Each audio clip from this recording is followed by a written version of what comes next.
How's it going, Bremerton? Josh Farley with the Kitsap Sun here. I'm inside of downtown Bremerton's historic post office where we mark Marj Hendershot's retirement from the Postal Service. And Marj, what are we going to give people today? 5 stories. That's right. We got 5 stories for you, Bremerton, right after this.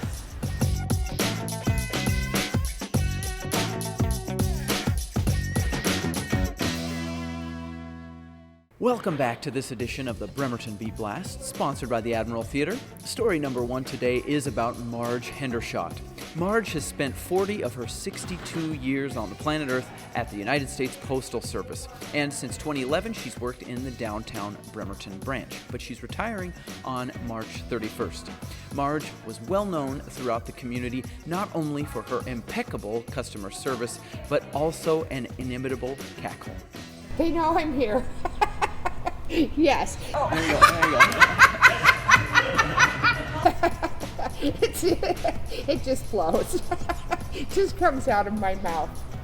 61 cents. I knew that's exactly what you wanted.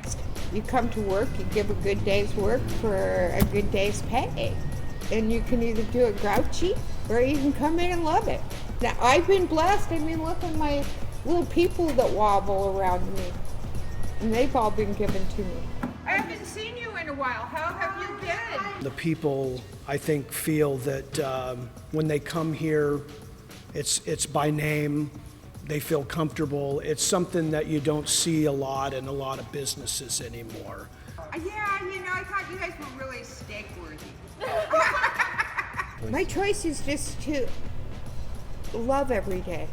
Just to get up and accept whatever's given me and do it with the best I can. Story number 2 on the Bremerton Beat Blast this week. Many people commute to Seattle for a variety of reasons, whether it's for a job or perhaps just a fun day in the city. Some people commute for medical reasons, and Brooke Schweke was one of those people. She went to Seattle Children's Hospital for dialysis treatment for the last 3 years almost every day. Sadly, Brooke passed away on January 15th, but she touched a lot of lives on the Bremerton ferry, and there's a movement afoot to create a memorial in her honor when the Chimacum comes into service in June on the brand new Bremerton ferry.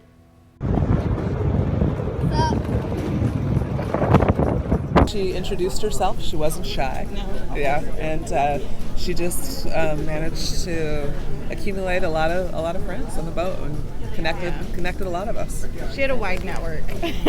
So a continuous word would definitely be fearless. I think that Brooke's commute to Seattle on the ferry and the community that she created to support her and just that she had fun with represents a community that's unique to the Northwest. There are a lot of people that go to King County for medical issues like Brooke, and I just think that she represents the spirit and the tenacity of a lot of people that have to do a tough commute. Story number 3 on the Bremerton Beat Blast this week is an update on the county's homelessness epidemic. 60 people identified with having no shelter in 2012, according to the county's point-in-time homeless count. That number has ratcheted up 3 times that much to more than 180 this year. Also, the Salvation Army will be closing down its overnight shelter, which is averaging 47 people each night at the end of March. This obviously means that more people will probably be living in the woods around Kitsap County. And on Friday, I went out with public health officials to see what living conditions are like. Okay, here I come. On this, you're going to see us here quite a bit over the next couple weeks. Good. Because we're going to work with the property owners on cleanup. If you guys, I was going to say, if you need help, if you guys need help with cleanup, I'll help you. For shelter, if it gets really bad or if you get sick, right. You know, you call Joe and Mike. Oh, yeah. Any kind of public health concern with needles, with sewage. You know, there's a lot of fuel on the ground. There's a lot of batteries.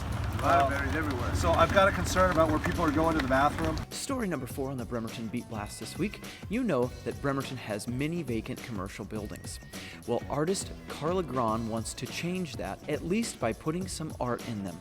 Her concept is called Art in Windows, and while they remain vacant, she'd like to put an artist's touch into each and every vacant building in Bremerton. Artists are always needing space to share their work. Spaces that are empty are always looking to enhance their environment. We're always looking to engage the community and bring cultural, interesting things to the community. That's what that's what's in the artist's heart to do. So this is a perfect venue for it, to take advantage of these temporarily empty spaces, make them fabulous for the community. And finally, story number 5 on the Bremerton Beat Blast this week is perhaps the only story you'll ever watch about floating pants. That's really strange. The case of the floating pants. Bremerton resident Genevieve Scott captured these pants as they seemed to move rather symmetrically under the water at Brownsville Marina. She has no idea why this was happening, but she posted it on social media, and sure enough, it took off. We were out searching for sea life, hoping to see an otter. No otter that day. Just a really strange pair of floating pants that appeared to be walking underwater. That is really weird. It's unbelievable. I've gotten so many people getting in touch with me, like personal messages from people telling me they enjoyed it or that it was weird.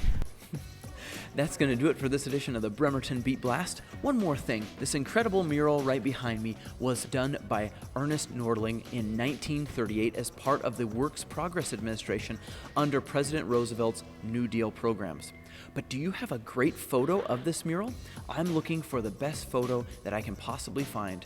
And if you have one, please submit it to josh.farley@kitsapsun.com. On next week's Beat Blast, I will pick a winner, and perhaps you will also win a prize.